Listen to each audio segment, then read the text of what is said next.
Hey guys, welcome back to our podcast.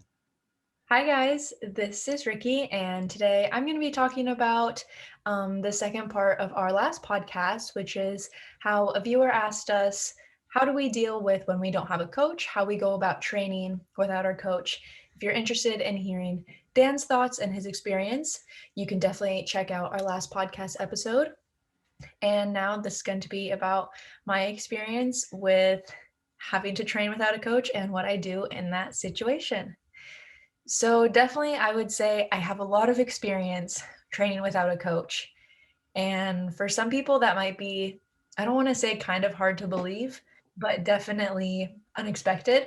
Sorry. um, Growing up, I had a few coaches here and there that I would have for maybe a few years.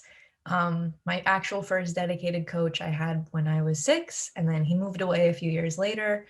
And then I had another set of coaches, a Latin coach and a standard coach for a few years after that. We just had like the normal few lessons a week and a few group classes every week.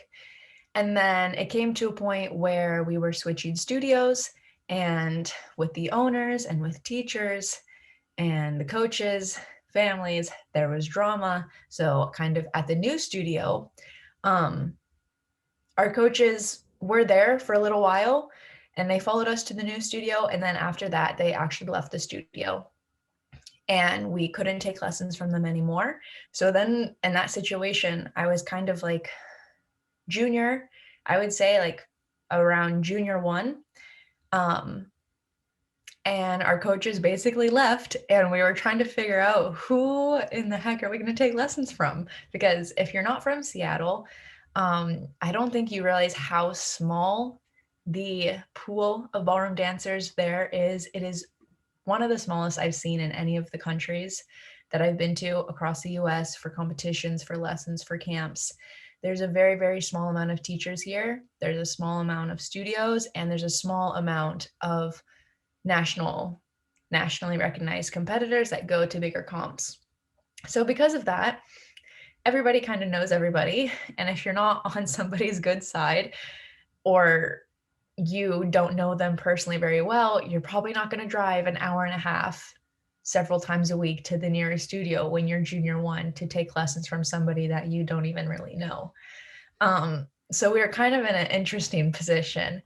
Thankfully, we had a great studio space. And by the time we were junior one, my partner and I had already been dancing together for about 8 years, 9 years.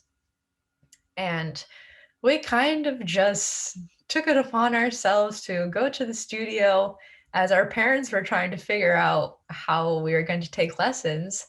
Um, go to the studio, go through our dances, do a round or two, and basically after that, go home. Is that the best thing to do? Probably not. But for two 12-year-olds or a 12 and 13-year-old, I have to say we didn't have very good practicing habits because we basically relied on our lessons as most preteen and juniors do.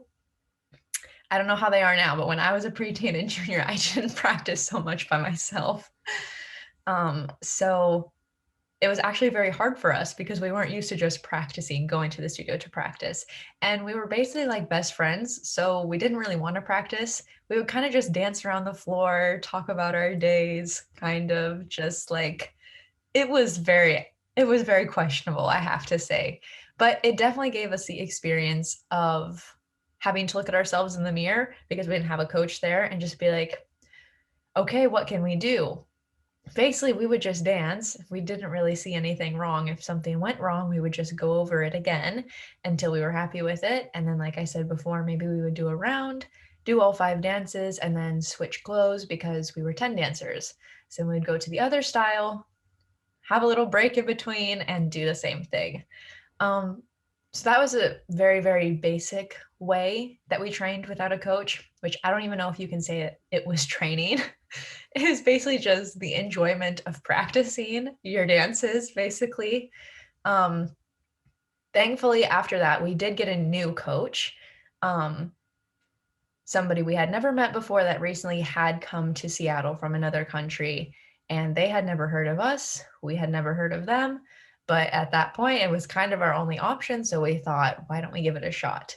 And then from there, for the next few years that we were dancing together, we actually had a pretty stable coaching system with Latin and Standard.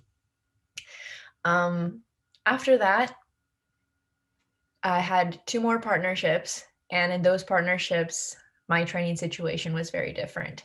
So, if we're talking about training without a coach, I can tell you that for me personally, it's a much, much harder thing to do, mentally and emotionally compared to my partnership where I did have my coaches with me, because I had that contrast of being in the studio every day with my standard coaches and with my Latin coaches, and not only with my coaches there every day, but also with my competitors, which I didn't really have in my other 2 partnerships.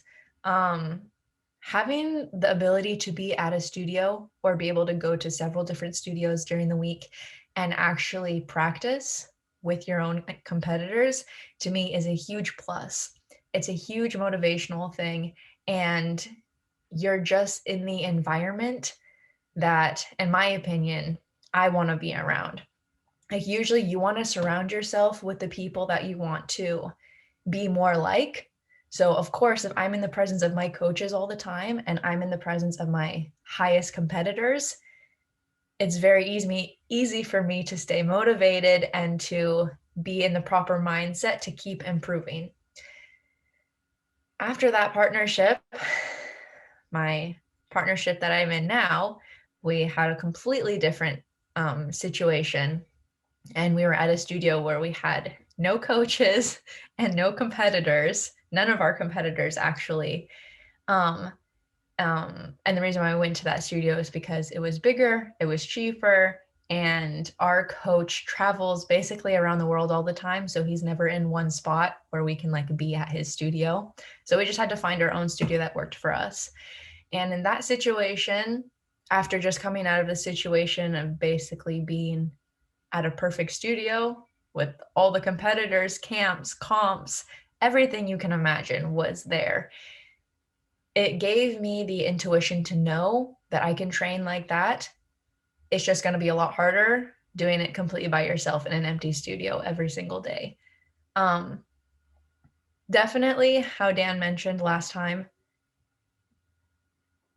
videoing yourself is probably the biggest thing that you can do for your improvement when you actually have no coaches around you. And not only videoing yourself and looking at it during the practice, after the practice, before the practice, but we would take videos of specific sections of our dancing and we would send them to our coach through Facebook Messenger.